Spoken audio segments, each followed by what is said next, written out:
Dnes si ukážeme, ako naprogramovať funkciu, ktorá nám vráti ciferný súčet čísla, pričom ciferný súčet čísla bude jej parametrom. A tak, najprv si ukážeme, čo robí.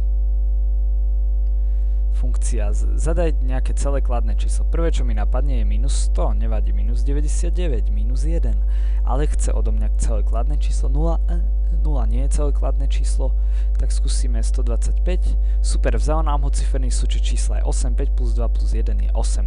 Super, takže program sa skladá z deklaračnej časti jednoduchej, prototypu funkcie, o tom si povieme, hlavnej funkcie main, v ktorej deklarujeme nejaký reťazec, číslo a celé číslo, no a dáme zadávať kladné číslo užívateľovi, tu je základná kontrola, potiaľto, cyklus, aby nám nezadal číslo, ktoré je menšie ako 0 alebo ktoré sa rovná 0, a tu je funkcia, ktorá spočíta čísla a vráti nám ciferný súčet. Všetko krásne s komentárom, ideme na to. Dáme si nový projekt, vytvoríme si konzolovú aplikáciu, bude to 22 a ciferný súčet. Dobre, dáme ďalší, vyberieme prázdny projekt a ideme na to. Si zatiaľ... toto nie, ale poznámočky. A tu potrebujeme použiť, teda použijeme... no, označ sa, dobre. Tak pridáme novú položku a tou položkou bude .cpp súbor, takže nazveme ho main ako hlavná funkcia, základná deklaračná časť, teda základná deklarácia, a ideme na to. V prvom rade chceme vytvoriť nejaký kontakt s užívateľom, teda vstup od užívateľa, vstup od užívateľa a deklarácia premenných. Dobre, v druhom rade chceme čo urobiť? V druhom rade chceme kontrolu vstupu používateľa. To je vytvoriť nejaký filter. Dobre, uložiť s nejakým iným. Takto, OK. Vstup od užívateľa, deklarácia, kontrola vstupu používateľa, vytvoriť nejaký filter. A ešte si dáme, to je tretie, štvrté, vytvoriť funkciu, čiarka, ktorá vráti ciferný súčet čísla, takže musí vrátiť nejaké celé číslo. A nakoniec výstup pre užívateľa, Takže do týchto 4 krokov budeme postupne doplňať úlohy. Takže keďže budeme pracovať s reťazcami, čo ešte nevieme, takže nerobíme nič, vstupy od užívateľa, deklarácia premenných. Takže určite potrebujeme premenu, do ktorej by sme dali celé číslo. OK, je to celé číslo, takže bude typu integer. Všakže nie, vôbec, úplne mimo, vedľa. Je to celé číslo, ale potrebujeme ho rozobrať na pole znakov, rozdeliť ho na pole. A integer nemáme takú možnosť rozdeliť ho na pole, preto budeme pracovať s reťazcom znakov, ten rozdelíme na pole znakov, áno, rozdielme ho na pole znakov a jednotlivé znaky sčítame. Áno, budú reprezentované hodnotami z tabuľky, takže budeme tam musieť ešte niečo robiť, ale základ máme. Takže potrebujeme nejaký string, nejaký reťazec, ktoré bude naše číslo, number. A potrebujeme nejaké číslo, nejaký ciferný súčet. Takže string A, dnes si dáme úplne všetko, si to dáme krásne po slovensky, takže číslo a dáme si integer ciferný súčet, ten bude rovný 0, ale tento vlastne tu nepotrebujem, pretože bude súčasťou funkcie. Dobre, ale potrebujeme nejaký reťazec. Dobre, a nejaké číslo, ktoré my budeme potrebovať, takže číslo R ako reťazec a integer číslo, v ktorom bude ozajstné číslo. Dobre, vypýtame si od užívateľa a nech nám zadá číslo, prosím, zadaj celé kladné číslo. Dobre, takto, áno. Dobre, zadávame číslo, nejaké číslo R. Dobre? Lenže nám to nechce vziať z akého dôvodu, mám tu chybu, nepozná operátor, asi som to prehodil, dám to naopak. zase nepozná, ešte raz to urobím a nejde to a už zase urobím a už číslo R, a keď tu dám číslo, dobre, keď tu dám číslo, funguje to, pretože je to jedno obyčajné číslo. Ale ak tam chceme dávať string, musíme vedieť načítavať stringy a na to, aby sme pracovali s reťazcami, so stringami, tak v tom prípade potrebujeme includenúť spomínanú knižnicu string C++, dobre? A teraz už môžeme dať číslo R a bezbolestne nám to príjme. Dobre. Áno, a teraz chceme ošetriť výstup, takže necháme ho to zadávať, až pokiaľ nezadá hodnotu dobre. Sme si v rámci minulej hodiny niečo povedali, že to bude všetko úplne tip-top, takže nakoniec užívateľovi dokonca poďakujeme. Ďakujem za spoluprácu, čiarka. Bolo mi s tebou dobre. Určite si to niekedy zopakujeme. Teším sa. XXX. Akože pusa. Dobre, vezmeme nejaké číslo, áno, necháme ho, nech zadáva číslo a teraz musíme vedieť, či je to číslo väčšie ako 255, alebo či nie 255, teraz s čím robíme, či je menšie alebo rovné 0. Takže urobíme číslo R, musí byť, opakuj to, pokiaľ číslo R je väčšie ako 0. Teda pokiaľ je menšie alebo rovné 0, tak v tom prípade opakuj. Lenže číslo R je typu string a nemôžeme ho porovnať s celým číslom integer. Teda potrebujeme číslo R konvertovať do nejakej celočíselnej premennej. Číslo je celočíselná premenná a tu konvertujeme pomocou funkcie string to integer. Hádajte, ako by bol string to float, je STOF. A ňou vlastne, tá je súčasťou knižnice string, takže ju nemusíme hľadať na C++ reference, o nej môžete dočítať viac. A dáme tu číslo R.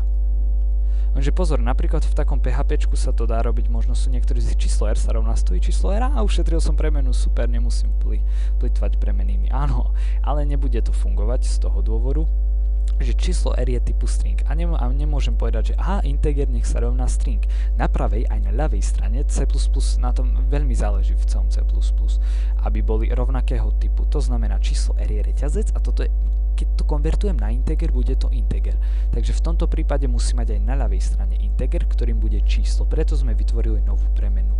A číslo už dokážeme porovnávať s číslami ostatným. Opakuj to, pokiaľ je menšie alebo rovnako 255 a ešte o tom informujeme užívateľa. A to takto, že povieme, pokiaľ táto podmienka je vyplnená, tak v tom prípade vypíš. Čo si to môžeme dať? Len, prosím ťa, len celé kladné čísla. A keďže máme romantické programovanie, tak to bude miláčik, super. A bude to úplne paráda. Tak fajn. Toto už máme, áno, overené, vyskúšame si to, tak skúsime zadať nejaké číslo, napríklad -100. Prosím ťa, len celé kladné čísla, miláčik, takže dáme číslo 0. Prosím ťa, nenechal sa oklamať, tak skúsime dať číslo 189. Ďakujem za spoluprácu, veľmi dobre, to máme, takže áno, funguje to, 189, v poriadku. A našou ďalšou úlohou je vytvoriť kontrolu. Tu sme vytvorili, takže to dávame tu niekde. Dobré, a vytvoriť funkciu, ktorá vráti ciferný súčet čísla.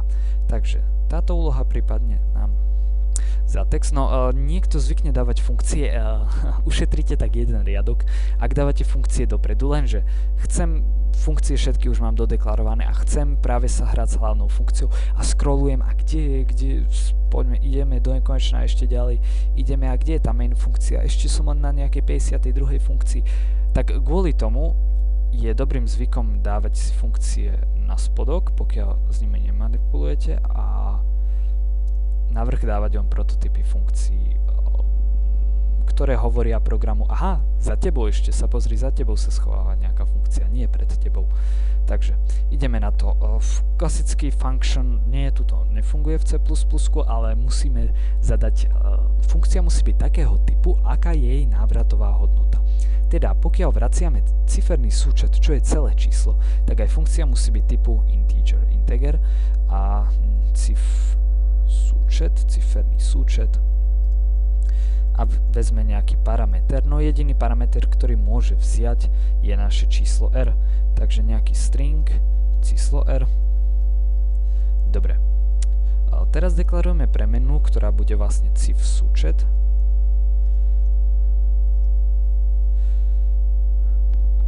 Ciferný súčet na začiatku sa rovná 0. Bude to lokálna premena, ktorú na konci vrátime. Takže to je cif súčet. Dobre. A medzi tým, čo urobíme? Máme nejaký reťazec znakov. Máme číslo... Máme číslo 189, jedno v akom poradí. A chcem 1 plus 8 plus 9. To znamená, vezmi číslo na 0. pozícii, na 1. a na 2. pozícii. 1895, vezmi číslo aj na 4. pozícii. Áno, a vezmi aj 5. A tieto čísla spočítaj a vráť mi ich. Teda, ak nimi chceme prejsť, koľko bude čísel? Vieme to alebo nevieme? Nevieme, ale vieme zistiť, aká je dĺžka toho poľa, ktoré sme zadali. Všakže, aká je dĺžka toho reťazca znakov? Takže, poviem for. Pre nejaký iterátor si musíme deklarovať nejaké počítadlo, i sa rovná 1, i sa rovná 0, pre i pokiaľ je menšie ako čo? Menšie ako dĺžka nášho reťazca. Takže náš reťazec sa nazýva číslo r. A k jeho dĺžke sa dostaneme, tu nám hneď ponúka rôzne metódy, append, clear. No asi dĺžka sa povie anglicky length, skúsim to. Aha, je tu takáto metóda length. Super, jedna druhá zatvorka, dobre. Je to, metóda je vlastne funkcia v rámci objektu, takže je to obyčajná funkcia. Neobyčajná funkcia, neobyčajná, ale je to funkcia. Počítadlo dáme prirast i++ a funkcia sa vykonáva potiaľ, až pokiaľ nenarazí na nejakú návratovú hodnotu. Takže zbehne vždy cyklus a potom sa vráti nejaký ciferný súčet. Ak by sme dali return ciferný súčet na začiatok, nezbehla by nejaká funkcia, pretože hneď by sa niečo vrátilo. Konkrétne nemalo by sa čo vrátiť, alebo tu by sme dali, kde je už deklarovaný, ale funkcia by skončila, beží len pokiaľ nedôjde na return. Dobre, číslo r. No, číslo r na nejakej itej pozícii. To znamená, tá pozícia bude najprv 0, potom 1, potom 2, potom 3, až po koľko máme čísel. Napríklad, ak má dĺžku 4, to znamená, že pôjde od 1, 0, 1, 2, 3 a tu píše, že pokiaľ už je rovné, pokiaľ už si v štvorke, čo je dĺžke, tak to už nerob. Áno, iba navýš premenu i++. Takže i by bola o jedno väčšia, ale 1895 a už ďalej by to nešlo. Takže kvôli tomu to nie je rovná sa, ale je to len menšie ako číslo.length, pretože polia sa číslujú od 0 a zatiaľ, čo tam sa dávajú jednotky. Čo? V čom? Tam. To si veľa povedal. V dĺžke. Áno, môže mať dĺžku, string bude mať prázdny string, má dĺžku 0, inak má string dĺžku 1, 2, 3, 4, nečísluje sa to od 0, polia sa číslujú od 0, takže od číslo r, dobre, a ciferný súčet sa čomu rovná? Ciferný súčet sa rovná vlastne predchádzajúci ciferný súčet, to znamená 1 plus 8 je 9, 9 plus 9, 18, 18 plus 5, 23, takže vždy ten predchádzajúci ciferný súčet, čo súčet, áno, plus a číslo r1, áno, a toto vrátime. A skrátený zápis pre toto zapisuje sa to takto, a to znamená, ciferný súčet sa rovná ciferný súčet plus číslo ri, áno. Dobre, takže teoreticky by to malo fungovať, áno, len teoreticky. A musíme si niečo vypísať, takže výstup pre užívateľa a tu zadáme ciferný súčet čísla. No a tu dáme číslo pre tých takých, čo majú problém s pamäťou, aby im hneď vypísal, ktoré je to číslo. A ciferný súčet čísla r je náš ciferný súčet, ale vypíšeme vlastne funkciu cif súčet, do ktorej dáme parameter naše číslo r. Číslo r.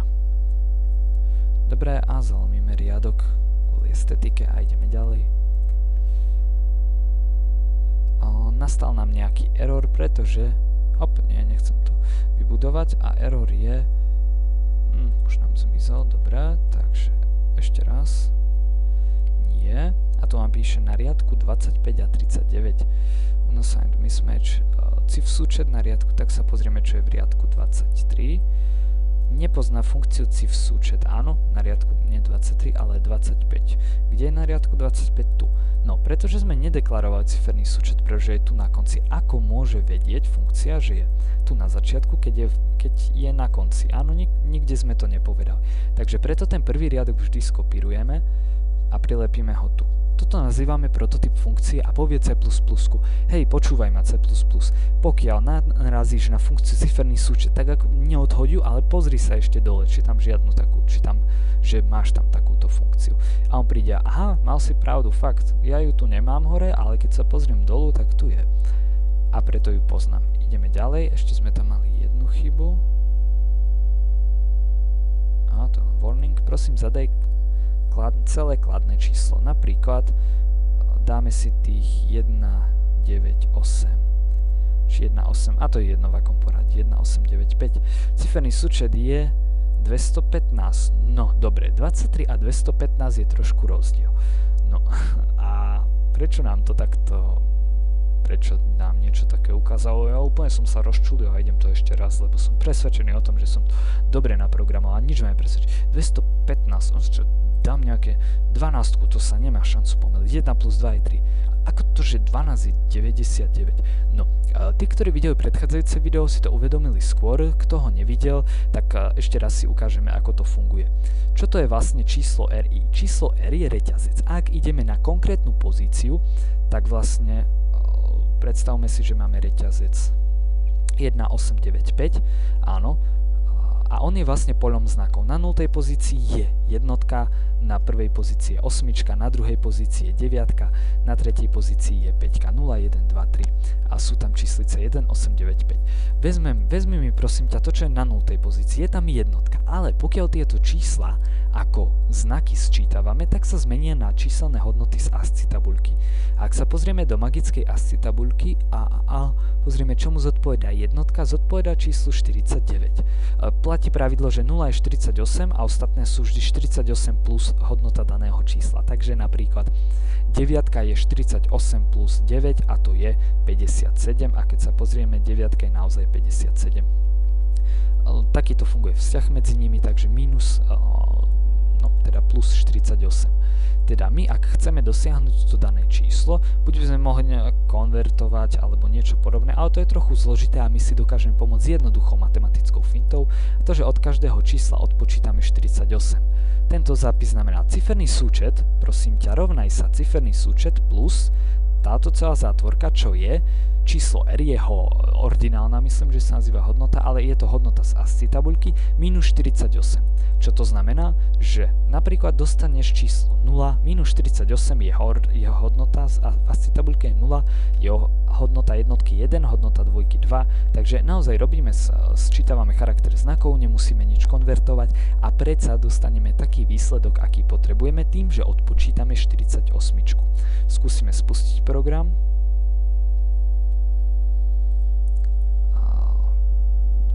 Zadáme číslo minus 12, 0, 12.